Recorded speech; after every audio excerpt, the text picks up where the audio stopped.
Chapter 8. How the ambitious one who thought himself stronger than all meets Ravenhair and fears his first weakness. At the end of 2 years of seminary life, I was seriously asking myself if I could keep it up.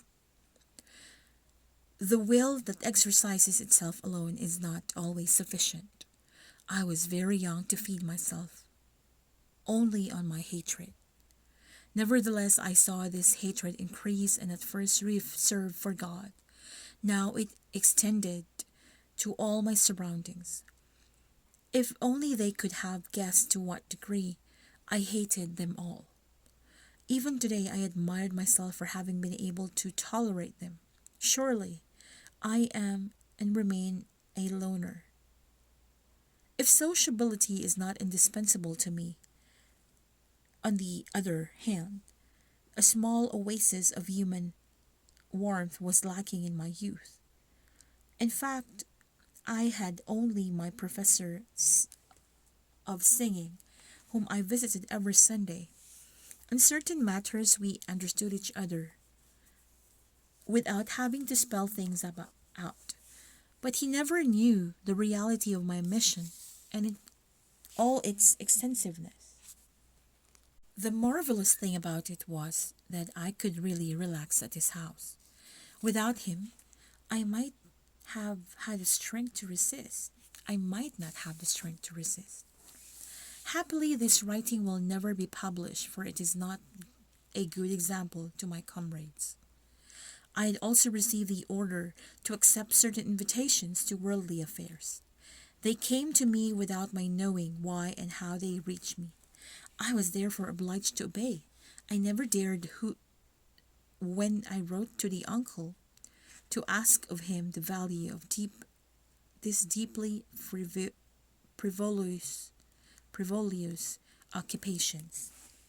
Anyway, he knew my disgust for this kind of thing. He already had told me that it would do me some good to know the ways of the world. Let us admit that, but I never made any useful discovery there. One evening, I was sitting at a grand reception that was particularly brilliant. My gaze fell upon the profile of a young girl, and suddenly all that surrounded her vanished, and my own senses included. She had a long neck more slanting than the Tower of Pisa, a very large and black hairdo that I would have liked to dishevel, and a childlike and at the same time wilful profile. I looked at her breathlessly. It was as if two of us were alone, although she did not see me. I was yelling at her interiorly to turn into head around a little, in order that I could steal a look at her. But she did not do as I do. I did not know how long my ecstasy lasted, but I was brought back to earth by an unknown young man. He had understood all and maybe better than I, and knew he was good-hearted, since he said to me, "Do you wish me to introduce you to Miss X?" He knew my name, but mistook me for a university student. In this social life, no one could recognize me as a seminarian. A little later, this obliging young man introduced me to Ravenhair. I will never give her another name. I had recovered my calm thanks to a discreet breathing exercise. Nevertheless, I was now a different man, totally different. 1/100th of a second had sufficed. During the evening, I did not try to understand what was happening to me. I was too busy enjoying those new feelings. I spoke with Ravenhair for a few moments, during which I could not hear all of, because what was dominating my inner self was the desire to take this young girl for all myself, and to hide her in a small house, far from all, a little house in which she would promise to wait for me. She had very large dark eyes that looked at you with an embarrassing seriousness, and when she was invited to dance, I had to hold both my hands behind my back in order not to kill the one who took her away from me. Dancing is a diabolical invention. I do not understand how a man can tolerate his wife dancing with another man. I looked at her waltzing. Her dress was marvelous, but my eyes were as if hypnotized by her bent neck, which seemed to present itself to the acts of an executioner. I do not know why this young girl seemed to destined to die in a violent death. This feeling increased the fury with which I would have liked to snatch her away from all the people. Those people. What was she doing in the midst of all these fools? What was her occupation in life? I must succeed in getting her to wish nothing else but to wait for me. Any means would be good to attain this end. She belonged to me, that's all. But she left with an aged couple whom I did not know. How could I manage to see her again? She did not pay attention to me only maybe at the last second, when her look met mine. What did this look mean? Can you find out how to meet me again? Maybe in that case, or any case, I did not bother any further about what she could think. I had taken the decision to directing her thoughts, because I considered that she belonged to me forever. That she would not agree to that would only be an amusing challenge. I knew her name and nothing else. I entrusted my singing professor with the task of finding her. This affair seemed to amuse him considerably. He even said to me, "So you are becoming more human?" I could not understand what he found to be inhuman in me, and I was somewhat vexed by what he said. He did not want to explain himself. His efforts were lengthy, and I had to calm myself down at working with this tenfold zeal.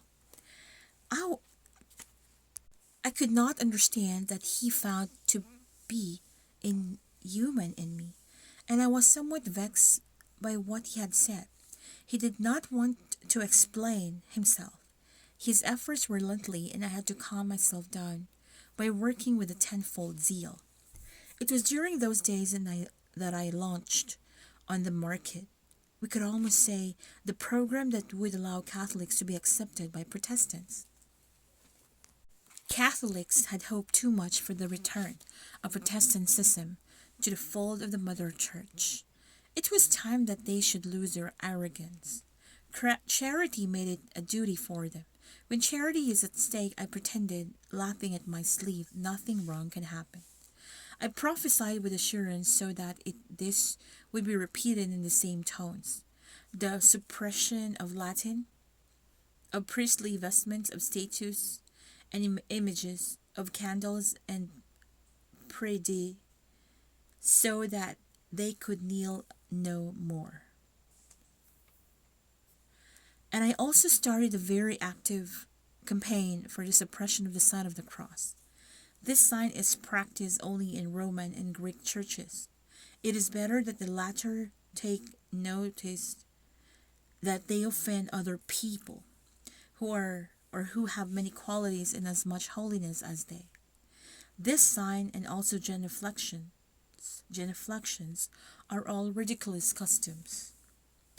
I also prophesied there were in 1940 the disappearance of altars, replaced by a completely bare table, and also of all the crucifixes, in order that Christ may be considered as a man, not as a God. I insisted that Mass be only a communal meal or community meal to which all would be invited, even believers. And I came to know to the following prophecy: baptism for the modern man has become ridiculously magical. Whether given by immersion or not, baptism must be abandoned in favor of an adult religion. I searched for the means of suppressing the Pope, but I could not find the possibility of doing so. As long as we would not say that a play on the words of Christ, "Thou art Peter, upon this rock I will build my church, and the gates of hell shall not prevail it," was invented by a zealous Roman, But how can we prove that it did not enough? It is not enough that this were possible. The Pope would always be in power. I consoled myself by hoping that we would surely succeed in making him look foolish. The important thing was to cry out against him every time he started something new, and even when he revived old customs too hard to be followed. Moreover, all that is permitted among Protestants, even if only in one sect, must be authorized among Catholics, that is, the marriages of divorces, polygamy, contraception, and euthanasia. The universal church having the concept or having to accept all religious and even the unbelieving philosophers, it was urgent that Christians, churches, should give up and own properties. So I asked them to perform an immense cleaning out. All that excited heart and mind to worship an invisible God must be unmercifully suppressed. One must not believe that I ignored, as I do some whom I will not name, the power of gestures and all of that speaks to the scenes.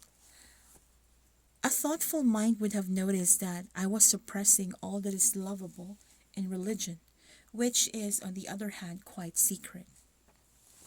To leave them severity was nice enough trick. I would secretly insinuate that this cruel God might after all be a human invention. A cruel God enough to send his only son to be crucified. But I had to be careful that all my hatred did not appear in these my writings. As I was overjoyed with all these orders and prophecies, my singing professor had me called on the phone. He had found her and was inviting me that same evening to a concert where I could see her again. Happily, I easily got permission to go out. I had a very nice voice, and churchmen were always lenient toward musicians. I saw her again, more beautiful than the first time, so beautiful. How not to become crazy. She readily consented to come up for a cup of tea on the following Saturday at the house of my singing professor. I pretended to reside in the university center. My singing professor bore the name of Achille.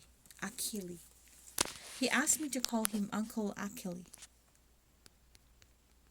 How could he be such absurd? How could he have such absurd thoughts? It was a sign that he felt my lack of priestly vocation, but had absolutely not guessed the power and seriousness of my social vocation. To think of it, I saw that this incomprehensibles incomprehension, a sign of my strength and character, and of the quality of my dissimulation. I could only favor my designs. To be a really great man, it is very advantageous to appear to be ordinary, and even dumb. To those who show off before crowds are not those who really puts the strings. My raven hair seemed to enjoy herself at Uncle Achilles' house. I displayed all the charms of my Slav temperament. Nobody had taught me that little game, but I found out that it was instinctive. I must say that I took great pride in it. The woman of my dreams wore on that day a very simple blue dress, and round her neck just one jewel, a large medal of the Virgin, called miraculous medal. My eyes kept returning all the time to that object, and were scorched by it. I would have liked to snatch it away from her and throw it out of the window.